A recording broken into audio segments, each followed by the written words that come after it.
नमस्कार, राम राम, वेलकम साथियों। मातृभूमि ऑनलाइन क्लासेस में आपका एक बार फिर से स्वागत है। आज फिर लेके आए आपके बीच करंट जीके से संबंधित प्रश्न। तो मैंने आपको पिछली क्लास में जो बताया था, अपने जो जीके की जो क्लास रहेगी वो हर वीकली के संडे को रहेगी। आज संडे, आज आपकी क्लास है, वहाँ से आपको बताते हैं उस क्लास के बारे में। तो उससे पहले चलते, खुशबू बनकर फूलों से उड़ा करते हैं, खुशबू बनकर फूलों से उड़ा करते हैं, धुआं बनकर पर्वतों से लड़ा करते हैं। ये कैंचियां खाक हमें उड़ने से रोकेगी, हम पैरों से नहीं हौसलों से उड़ा करते हैं, हम पैरों से नहीं हौसलों से उड़ा करते हैं। तो चलिए आइए इसी के साथ आज पहले प्रश्न के ऊपर चलते हैं अपन। प्रश्न पूछा है कि प्रतिवर्ष भारतीय सेना द्वारा हाइपा दिवस कब मनाया जाता है? प्रतिवर्ष हाइपा दिवस कब मनाया जाता है भारतीय सेना द्वारा? तो चलते हैं अपन। तो हाइपा क्या है? हाइपा एक स्थान है साथियों। क्या है? एक स्थान है। कहाँ का स्थान है? इजराइल का एक स्थान है। इजराइल का एक स्थान है। ये किसके कंट्रोल में था? ये कंट्रोल में था, किसके कंट्रोल में था? तुर्की और जर्मनी के कंट्रोल में था। किसके कंट्रोल में था? तुर्की और जर्मनी के कंट्रोल में था। तो इसको आज़ाद करवाने के लिए भारत की ओर से, इसको आज़ाद करवाने के लिए भारत की ओर से, किसकी ओर से? भारत की ओर से। तो भारत की ओर से कौन गए थे? मैसूर के जवान। कौन से जवान? मैसूर के जवान, हैदराबाद के जवान और जोधपुर के जवान। कब गए थे? फर्स्ट वर्ल्ड वॉर जब चल रहा था एनडी के अंदर, 23 सितंबर 1918 में जब वर्ल्ड वॉर चल रहा था, तो तब भारत की ओर से ये जोधपुर के सैनिक, हैदराबाद के सैनिक, मैसूर के सैनिक इजराइल गए थे और वहां से इनको क्या करवाया था? आज़ाद करवाया था। क्या करवाया था? आज़ाद करवाया था। तो इसके बाद आज़ाद कराने के बाद जो दिवस का नाम रखा है, उसके उपलक्ष्य में हाइपा दिवस मनाया जाता है। तो ये हाइपा दिवस की सब कुछ तस्वीरें है जो आप देख सकते हो। ठीक है साथियों, इसके साथ चलते हैं अपन दूसरे प्रश्न की ओर। हाल ही में कंपनी ने मून लाइटिंग के आरोप में अपने 300 कर्मचारियों को निकाल दिया है, नौकरी से निकाल दिया। तो सबसे पहले तो अपन चलते हैं, मून लाइटिंग है क्या? तो मून लाइटिंग के बारे में आपको बताते हैं। मून लाइटिंग क्या है इसके बारे में आपको बताते हैं। मून लाइटिंग के संबंध में ये है कि जो कर्मचारी है वो एक कंपनी में काम तो कर रहे हैं, लेकिन इसी के साथ एक दूसरा कार्य और कर रहे हैं। जो अभी जमाना आ गया, वर्क फ्रॉम होम का जो जमाना हो गया है, तो वो कार्य और करते हैं। इसको देखते हुए तो विप्रो ने क्या किया? अपने 300 कर्मचारियों को नौकरी से निकाल दिया। तो इसके अलावा मैं एक बात बता देता हूँ, इन्फोसिस के बाद भारत में विप्रो जो है 7वें नंबर की कंपनी है। इन्फोसिस के बाद कितने नंबर की कंपनी है? 7वें नंबर की कंपनी है। चलो तीसरे प्रश्न की ओर चलते हैं। 23 सितंबर 2022 को किस राज्य सरकार ने बेटियों की सुरक्षा के लिए हमर बेटी हमर मान अभियान शुरू किया है? किस राज्य सरकार ने शुरू किया है हमर बेटी हमर अभियान? तो छत्तीसगढ़ सरकार ने शुरू किया है। किसने किया है? छत्तीसगढ़ सरकार ने शुरू किया है। यहाँ के मुख्यमंत्री भूपेश जी बघेल, यहाँ के मुख्यमंत्री। इसमें सीधा सा ये बताया गया है, जो बेटियों को जानकारी, कानूनी जानकारी दी जाएगी। बैड टच क्या है, गुड टच क्या है, साइबर क्राइम क्या है, उनके बारे में उनको जानकारी दी जाएगी। कॉलेजों के अंदर जाके, स्कूलों के अंदर जाके उनको क्या दी जाएगी? जानकारी दी जाएगी। इस अभियान को शुरू करने उनका नाम है हमर बेटी हमर अभियान। शुरू किया गया है 23 सितंबर 2022 को, और 23 सितंबर को हाइपा दिवस भी मनाया जाता है। अगला प्रश्न चलते हैं अपन। 22 सितंबर 2022 को जानी मानी शख्सियत हिलेरी मेंटल, वाह साथियों, नाम भी बड़ा प्यारा है, हिलेरी मेंटल का निधन हो गया है। तो हिलेरी मेंटल जो थी एक लेखिका थी। क्या थी? एक लेखिका थी। ये एकमात्र ऐसी लेखिका है, एकमात्र लेखिका। कौन है? एकमात्र लेखिका जिसको 2 बार बुकर अवार्ड मिला है। क्या है? बुकर पुरस्कार मिला है। क्या मिला है? Booker award. बुकर अवार्ड कब कब मिला है? कौन सी 2 किताबें थी इनकी? इनकी जो 2 किताबें थी, एक तो वुल्फ हॉल। कौन सी? एक वुल्फ हॉल है जो 2009 के अंदर इनको मिला था। क्या मिला था? 2009 के अंदर वुल्फ हॉल मिला था। और दूसरी इनकी जो बुक थी उनका नाम था ब्रिंग अप द बॉडी। क्या था? ब्रिंग अप द बॉडी, जो इनको मिला था 2012 के अंदर। कब मिला था? 2012 के अंदर। हाल ही में इनका लंदन के अंदर निधन हो गया और मात्र 70 वर्ष की उम्र में इनका देहांत हो गया है। चलो आगे प्रश्न। हाल ही में किस राज्य में देश का पहला हिमस्खलन निगरानी रडार स्थापित किया? हिमस्खलन निगरानी रडार, हिमस्खलन को अपन बोलते हैं एवलांस। क्या बोलेंगे अपन? एवलांस। तो हिमस्खलन से संबंधित मैं आपको बता देता हूँ, सिक्किम राज्य ने किया, सिक्किम उत्तरी सिक्किम ने किया है। हिमस्खलन से सीधा संबंधित जो बड़े बड़े पहाड़ों, बर्फ के जो पहाड़ होते हैं ना, जो ऊंचाई से नीचे गिरते हैं ना, उनका पता लगाने के लिए क्या स्थापित किया जाएगा? एक रडार स्थापित किया जाएगा, जो कि 15,000 फीट की ऊंचाई पर होगा। किसकी ऊंचाई पर होगा? 15,000 फीट की ऊंचाई पर होगा। कौन लगाएंगे? भारत की जवान, भारत के सैनिक और डीआरडीओ की एक टुकड़ी है या एक इकाई है, डीआरडीओ की एक इकाई है जिसका नाम क्या है? डीआरडी। ये एक इकाई है जो ये दोनों मिलकर क्या करेगी? इसको, इस रडार को क्या करेगी? लगाएगी। इसमें इसका सीधा संबंध है कि 3 सेकंड में पता लगाएगी ये कहां से बर्फ की जो टुकड़ी है, बड़े बड़े पहाड़ है जो नीचे गिरते हैं। ये देख लो आप, एक तस्वीर के अंदर आपको दिखाया जा रहा है साथियों। अगला प्रश्न है, हाल ही में किसे भारतीय चिकित्सा अनुसंधान आईसीएमआर का महानिदेशक नियुक्त किया है? तो कौन है? डॉक्टर राजीव बहल को नियुक्त किया। भारतीय आयु विज्ञान संस्थान परिषद के महानिदेशक बने हैं डॉक्टर राजीव बहल, जो हाल ही में बने हैं। हाल बाल विवाह को मिटाने के लिए अलीवा पहल किस राज्य सरकार ने संबंधित है? अलीवा पहल योजना, कौन सी पहल योजना? अलीवा पहल। अलीवा पहल जो है वो किससे संबंधित है? बाल विवाह से संबंधित है। इसको मिटाने के लिए किसने, किस राज्य सरकार से संबंधित है? उड़ीसा। उड़ीसा के अंदर एक जिला है, वो क्या है? नयागढ़ जिला है, ठीक है। इनका शुभारंभ किसने किया? जो यहाँ के मुख्यमंत्री नवीन पटनायक है, जो कि बीजू जनता दल से है। किससे है? बीजू जनता दल से। और बाल विवाह मुक्त पहला जो जिला था उड़ीसा का, वो कौन सा था? गंजाम जिला था। कौन सा था? गंजाम जिला था। चलो साथियों आगे चलते हैं अपन। रुपया बैंक के लिए भारतीय रिजर्व बैंक की मंजूरी पाने वाला पहला भारतीय बैंक कौन सा है? तो पहला भारतीय बैंक है यूको बैंक। रुपया की मंजूरी खाली भारत के अंदर ही, बाकी जो देशों के अंदर जो अपना व्यापार होगा वो रुपया के अंदर होगा। किसके अंदर? जो अपनी खुद की जो रुपया पॉलिसी है उसके अंदर व्यापार होगा। उससे क्या होगा? अपने जो रुपये की वैल्यू होगी वो बाहर के देशों में बढ़ जाएगी साथियों।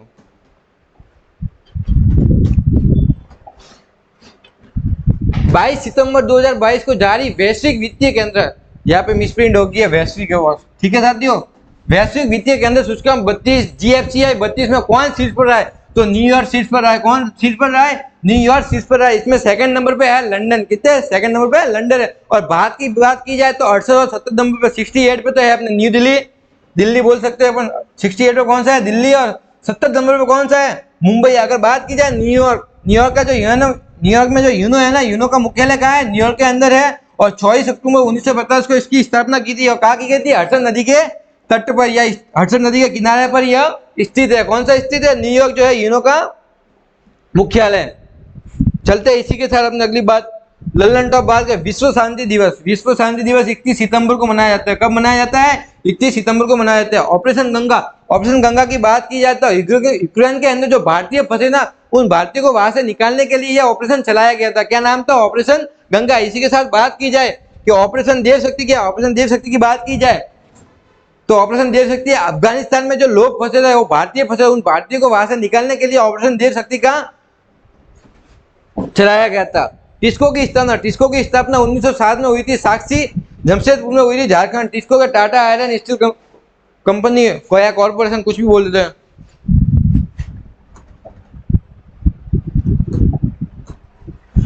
टाटा का राजा, टाटा की बात की जाए तो एयर इंडिया की स्थापना अपन को मालूम है कि 1932 में तो एयर इंडिया की स्थापना हुई थी, लेकिन कुछ कारण बंद होने के कारण अभी जो है टाटा के पास है। एयर इंडिया किसके पास है? टाटा के पास है। वर्तमान में किसके पास है? टाटा के पास। अगर बात की जाए कि टाटा के सीईओ कौन है तो कैम्पबेल विल्सन। कौन है? यहाँ के सीईओ है Cam Wilson. Central Vista project, Central Vista project की बात की, जो हाल ही में जो नई संसद भवन का जो निर्माण हो रहा है ना, उसका नाम क्या रखा है? सेंट्रल विस्टा प्रोजेक्ट नाम रखा है। बात की जाए आईपीएल 2022 के स्पॉन्सर का, टाइटल स्पॉन्सर कौन है? तो अपने टाटा साहब ही है। अगर बात की जाए साइरस मिस्त्री, साइरस मिस्त्री कौन थे? साइरस मिस्त्री टाटा कंपनी के सबसे युवा चेयरमैन कौन थे? साइरस मिस्त्री। हाल ही में इनका निधन हो गया, एक्सीडेंट के कारण इनका निधन हो गया। अगर बात की जाए कि पीएम केयर फंड के ट्रस्टी कौन है, तो पीएम केयर फंड के ट्रस्टी की बात की जाए रतन टाटा है, केटी थॉमस और करिया मुंडा जी है, ठीक है। बात की जाए तो आप देख सकते हो साथियों। महत्वपूर्ण समसामयिक के बारे में अपन पढ़ते हैं। कौशल महत्व योजना, कौशल महत्व योजना सीधा सा संबंध है छत्तीसगढ़ से, लेकिन इसका महत्व क्या? कौशल योजना के अंतर्गत बताया है कि,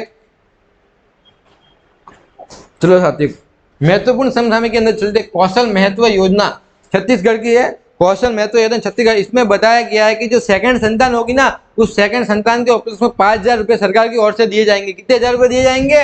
5,000 रुपए सरकार की ओर से दिए जाएंगे। अगर राजस्थान की बात करते हैं, इंदिरा गांधी कौशल योजना, क्या है?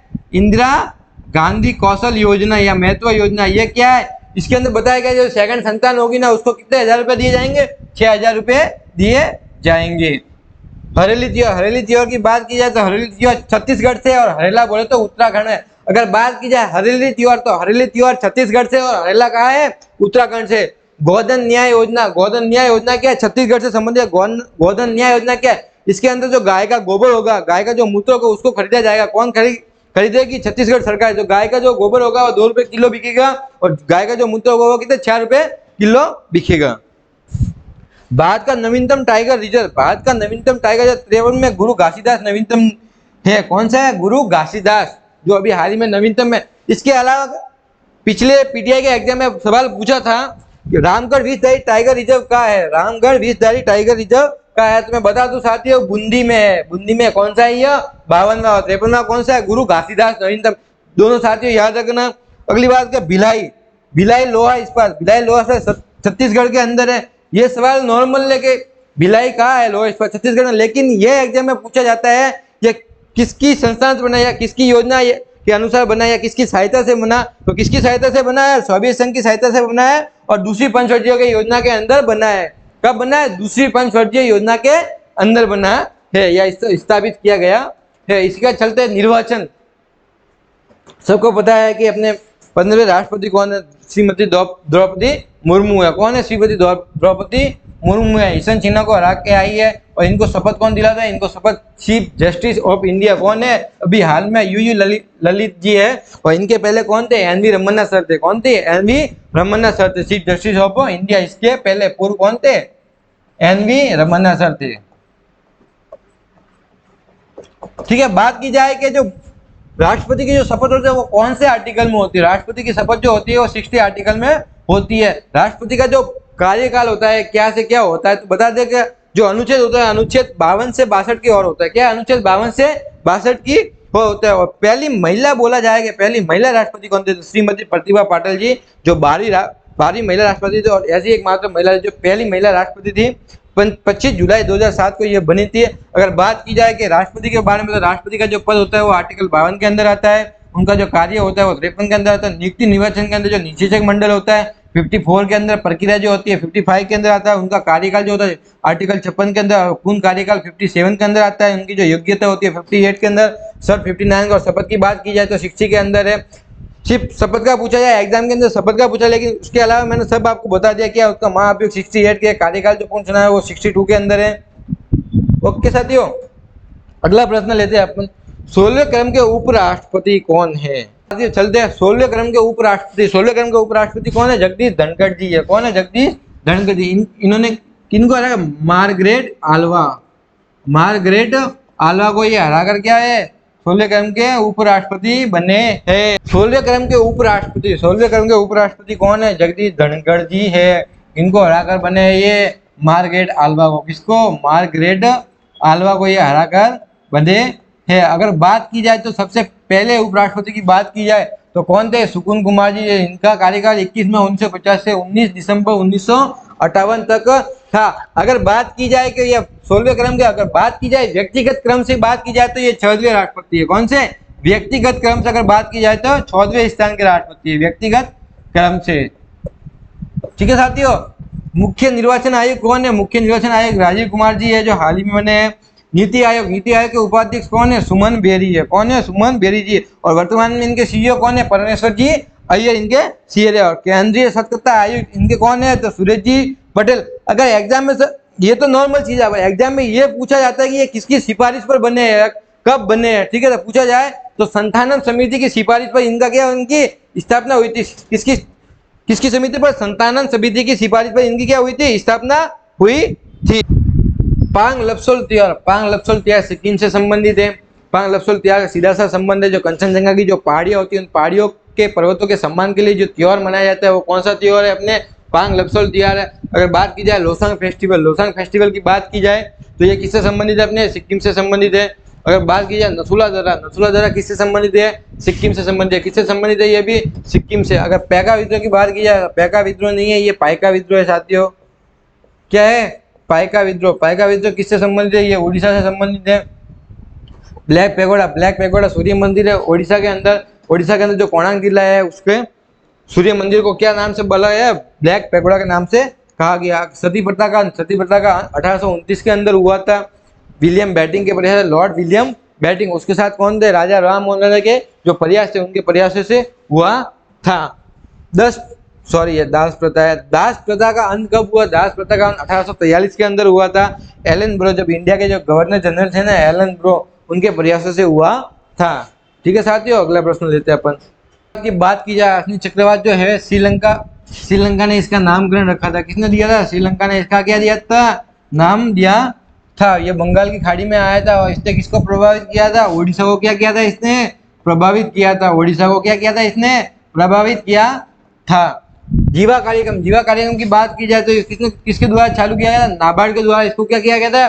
चालू किया गया। इसका सीधा सा महत्व है, जो प्राकृतिक खेती है उस प्राकृतिक खेती को क्या देना था? बढ़ावा देना था। इनकी अगर बात की जाए तो 12 जुलाई 1982 को इनकी क्या हुई थी? स्थापना हुई थी। 12 जुलाई 1982 को क्या हुई थी? इनकी स्थापना हुई थी। और किसकी सिफारिश पे हुई थी? सी रमन समिति की सिफारिश पर हुई थी। सिफारिश है याद रखना, किसी सिफारिश पे हुआ था, कब हुआ था ये आप याद रखना, कौन सी पंचवर्षीय योजना के अंदर हुआ था, ये चीजें आप ध्यान रखना। तो किसकी सिफारिश के अंदर हुआ था? सी रमन समिति की सिफारिश पर हुआ था। और इसके हेड अभी कौन है? गोविंद चिंतामू इनके क्या है? अभी हाल ही में वर्तमान में हेड है। बात की जाए आरबीआई के राष्ट्रीयकरण की, तो आरबीआई का राष्ट्रीयकरण 1 जनवरी 1949 को हुआ था। 1 जनवरी 1949 को हुआ था। इसकी स्थापना कब हुई थी? 1 अप्रैल 1935 में इनकी स्थापना यंग हिल्टन आयोग समिति की सिफारिश पर हुआ था। कब हुआ था? यंग हिल्टन आयोग समिति की सिफारिश पर इसका हुआ था। पहले गवर्नर कौन थे इस समय पे? ऑसबॉर्न स्मिथ में थे। और 25वें अभी कौन है? शक्तिकांत दास। वर्तमान में इनकी बात की जाए, इसके पहले कौन थे अपन ने? रामनाथ कोविंद जी। ठीक है साहब। और वेस्ट टू वेल्थ की बात की जाए, वेस्ट टू वेल्थ प्रोग्राम क्या है? वेस्ट टू वेल्थ सिडबी जो बैंक है, state Indian development bank of India. ठीक है, सिडबी सुंदरवन जो पश्चिमी बंगाल है ना, सुंदरवन का पश्चिम बंगाल, उसमें बताया गया वेस्ट टू वेल्थ प्रोग्राम के बारे में बताया गया। वेस्ट टू वेल्थ जो कचरा होगा, कचरे को मॉडिफाई किया जाएगा, उसका रिसाइकल किया जाएगा, रिसाइकल के बाद उसको फैक्ट्रियों के अंदर भेजा जाएगा, उसका मैन्युफैक्चर किया जाएगा। क्या किया जाएगा? मैन्युफैक्चर किया जाएगा। मैन्युफैक्चर के बाद उसको वापस कंज्यूमर उपयोग में लिया जाएगा। इसको बोलते हैं वेस्ट टू वेल्थ प्रोग्रेस। जो खराब वस्तु है उनका भी उपयोग किया जाएगा। बात करते हैं अगली, तो भारत की जो पोजीशन है उनके बारे में बात करते हैं। इंडिया की पोजीशन किसमें क्या है?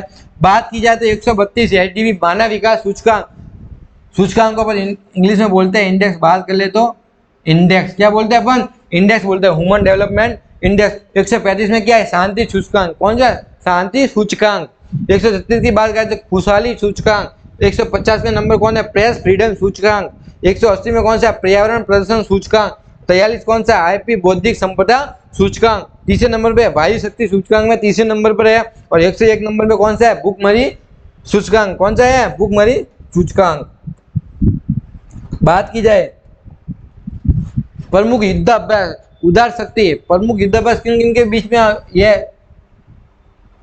प्रमुख युद्धाभ्यास की बात की जाए साथियों, प्रमुख युद्धाभ्यास किसकी? प्रमुख युद्धाभ्यास की बात की जाए तो किसके बीच में? उदार शक्ति इसका नाम है। ठीक है, उदार शक्ति यूज किन बीच है?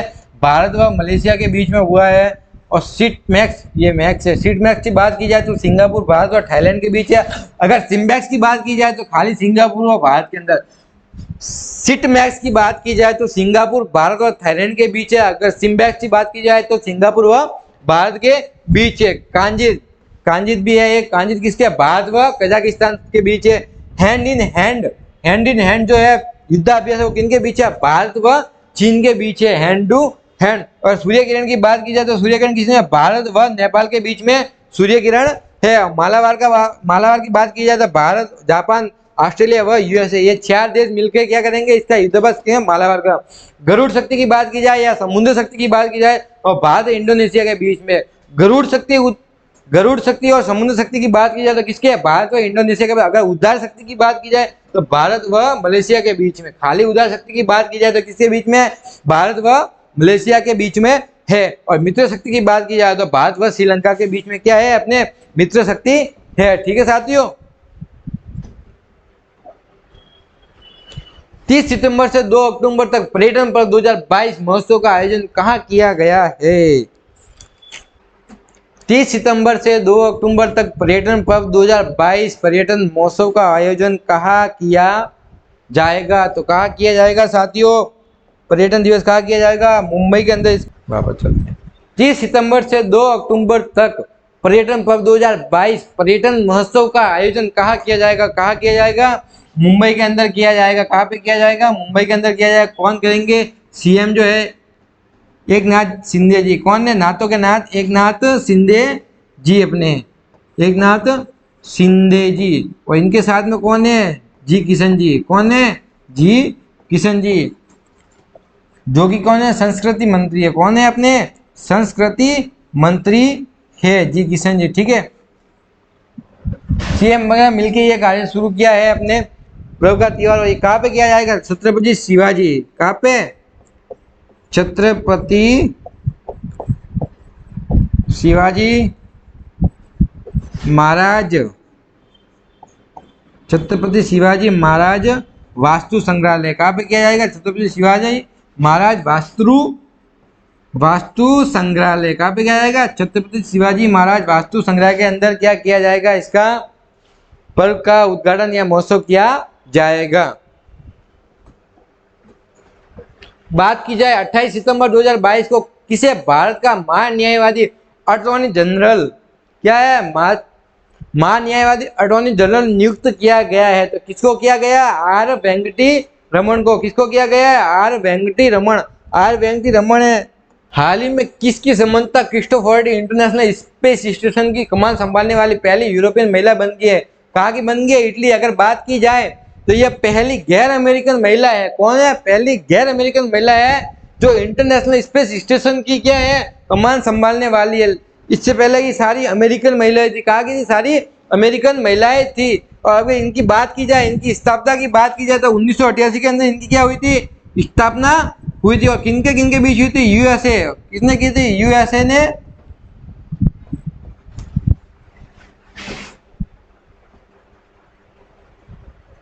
यूएसए और रूस ने की थी। और हाल ही में रूस इनसे क्या हो रहा है? अलग हो रहा है। रूस ने बोल दिया हम आपके साथ नहीं रह सकते, इसलिए रूस हाल ही में इनके साथ से क्या हो रहा है? अलग हो रहा है। ठीक है साथियों, अगर इसी के साथ बात की जाए तो ये इंटरनेशनल स्पेस स्टेशन क्या है? इंटरनेशनल स्पेस स्टेशन है, इनकी बात की जाए ये लो अर्थ पे है। क्या है? लो अर्थ, पृथ्वी के लो अर्थ पे है। इसका मतलब जो अंतरिक्ष में जाने वाले वहां के लोग रहेंगे या क्या करेंगे, तो उनके लिए बनाया गया इंटरनेशनल स्पेस स्टेशन जो कि लो अर्थ पे है। कहाँ पे? लो अर्थ पे। अगर इसी के साथ अगर मैं बात करूं, जो रूस का अंतरिक्ष है, रूस का जो है संगठन है, क्या है उसका? जापान का क्या नाम है? ठीक है, अगर मैं बात करूं, अगर रूस की बात करूं तो रूस का है रोसकॉस्मोस। क्या है? रोसकॉस्मोस। रोसकॉस्मोस। रूस की बात की जाए तो ये स्पेस का नाम है। अगर जापान की बात की जाए, किसकी? जापान की बात की जाए तो जैक्सा है। क्या है? जैक्सा है। और अगर इंडिया की बात की जाए तो क्या है? इसरो है। वो आप जानते ही हो साथियों। खेल व्याख्या की ओर चलते हैं तो सबसे पहले है अपने झूलन गोस्वामी। झूलन गोस्वामी की बात की जाए तो वो क्रिकेट से संबंधित है। किससे संबंधित है साथियों? क्रिकेट से संबंधित है। इन्होंने हाल ही में संन्यास ले लिया है। क्या ले लिया? हाल ही में संन्यास ले लिया। इन्होंने पहला जो अपना आखिरी मैच था वो इंग्लैंड के खिलाफ खेला था। जो आखिरी मैच था इन्होंने ईडन गार्डन कोलकाता के अंदर जो स्टेडियम है वहां पे खेला था। और इन्होंने हाल ही में गॉड ऑफ ऑनर का सम्मान भी मिला। गॉड ऑफ ऑनर का सम्मान जो होता है, टीम के अंदर जो ग्राउंड के अंदर दोनों टीम में खिलाड़ी रहते हैं, अंपायर रहते हैं, उनके बीच में वो खिलाड़ी गुजरते हैं, उनको बोलते हैं गॉड ऑफ ऑनर का सम्मान कहते हैं। और हाल ही में कोलकाता के अंदर जो ईडन गार्डन स्टेडियम है उसके अंदर जो एक पवेलियन, उस पवेलियन का नाम बदल के क्या कर लिया है? झूलन गोस्वामी स्टेडियम होता है। एकमात्र ऐसी महानतम गेंदबाज है, विश्व की महानतम गेंद जिन्होंने वर्ल्ड कप में 250 विकेट लिए। कितने विकेट लिए साथियों? 250 विकेट लिए। बात की जाए पीवी सिंधु की तो पीवी सिंधु किससे संबंधित है? बैडमिंटन से। रियो में इन्होंने सिल्वर जीता, टोक्यो में ब्रॉन्ज और कॉमनवेल्थ में क्या? गोल्ड जीता है। तो इसी के साथ बात करता तो बात की गई है कि हमारी छोरियां क्या चोरों से कम है के? वो बात है। तो इन्होंने लड़कियां भी अभी आगे बढ़ रही है अपने। बात की जाए मिताली राज। मिताली राज का संबंध किससे है? मिताली राज का संबंध क्रिकेट से है। मिताली राज का संबंध किससे है? क्रिकेट में। ये एक ऐसी महिला है जिन्होंने सबसे ज्यादा वर्ल्ड कप खेले। कितने वर्ल्ड कप खेले? 6 वर्ल्ड कप। झूलन गोस्वामी की बात की जाए तो दूसरे नंबर पर किसने? 5 वर्ल्ड कप खेले और 6 किसने खेले? मिताली राज ने। मिताली राज जब की जो बैटिंग है वो महानतम बैटिंग कहा जाए, जिन्होंने वर्ल्ड कप में सबसे ज्यादा रन बनाए। वर्ल्ड कप में सबसे ज्यादा रन बनाया। झूलन गोस्वामी की बात की जाए तो उन्होंने कितने विकेट लिए वर्ल्ड कप में? 250, जो सबसे सर्वश्रेष्ठ विकेट है। अभी बात की जाए मीराबाई चानू। किसकी? मीराबाई छानू वेट लिफ्टिंग में है मीराबाई छानू मणिपुर की रहने वाली है। इन्होंने टोक्यो में सिल्वर, कॉमनवेल्थ में गोल्ड। देखो साथी गोल्ड ही गोल्ड आ रहा है अपने पास। हिमा दास धाविका आसन की है, ढिंग एक्सप्रेस के नाम से जानी जाती है। किसके नाम से जानी जाती है? ढिंग एक्सप्रेस के नाम से जानी जाती है। निखत जरीन, आपने नाम सुना होगा शायद पहले, निखत जरीन। निखत जरीन किससे संबंधित है? बॉक्सिंग में है। किससे संबंधित है? और एकमात्र ऐसी महिला जिन्होंने विश्व मुक्केबाजी में चैंपियन गोल्ड और बर्गी में क्या जीता है? गोल्ड। 2 गोल्ड जीतने वाली महिला है। विश्व मुक्केबाजी चैंपियन में गोल्ड और बर्गी में क्या जीता है? गोल्ड। विनेश फोगाट की बात की जाए, किसकी बात की जाए? विनेश फोगाट की बात की जाए तो विनेश फोगाट कुश्ती से संबंधित है। ये हरियाणा की शेरनी है। कौन है?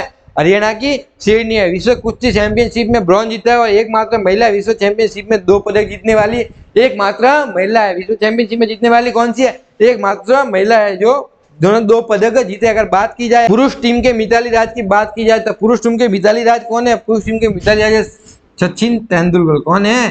सचिन तेंदुलकर। बात की जाए तो पुरुष टीम के मिताली राज कौन है? सचिन तेंदुलकर जी। बात की जाए इंडिया की पहली ग्रैंड मास्टर, बात की जाए साथियों की इंडिया की पहली ग्रैंड मास्टर कौन है? विजय लक्ष्मी, शतरंज से संबंधित है। बात की जाए साक्षी मलिक जो है कुश्ती से संबंधित है। हरियाणा रियो ओलंपिक इन्होंने ब्रॉन्ज जीता है और कॉमनवेल्थ में क्या जीता है? गोल्ड जीता है।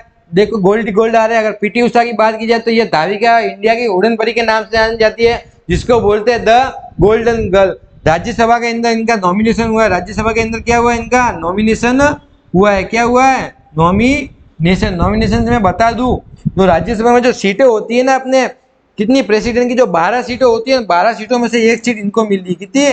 12 सीट में से 1 सीट में इनका क्या हुआ है? नॉमिनेशन हुआ है। किनका नॉमिनेशन हुआ है? पीटी उषा का। India the golden girl nomination उनका हुआ है। अगर बात की जाए प्रधानमंत्री जी की तो प्रधानमंत्री जी की जो हाल ही में पुस्तक नरेंद्र मोदी जी की चुनिंदा भाषणों की पुस्तक सबका साथ सबका विकास सबका विश्वास विमोचन किया जाएगा 23 सितंबर की जाए। 23 सितंबर बाद की हाइपा दिवस भी 23 सितंबर को है। ठीक है, सबका साथ सबका विमोचन किया जाए। तो ये किसने इस पुस्तक के रचयिता कौन है? क्या नाम है? तो पूर्व उपराष्ट्रपति एम वेंकैया नायडू, केरल के राज्यपाल आरिफ मोहम्मद खान और सूचना और प्रसारण मंत्री कौन है? अनुराग ठाकुर। कहाँ की गई थी? नई दिल्ली के आकाशवाणी भवन के अंदर इनकी की गई थी। ठीक है, आगे चलते हैं अपन। ये अपनी महिला है जो गोल्ड लाने वाली है, महिला है, आप देख सकते हो झूलन गोस्वामी। आप देख सकते हो झूलन गोस्वामी है, अपने पीवी सिंधु जी है, मिताली राज है, मीराबाई चानू है, आप जानते हो, हिमा दास है, निखत जरीन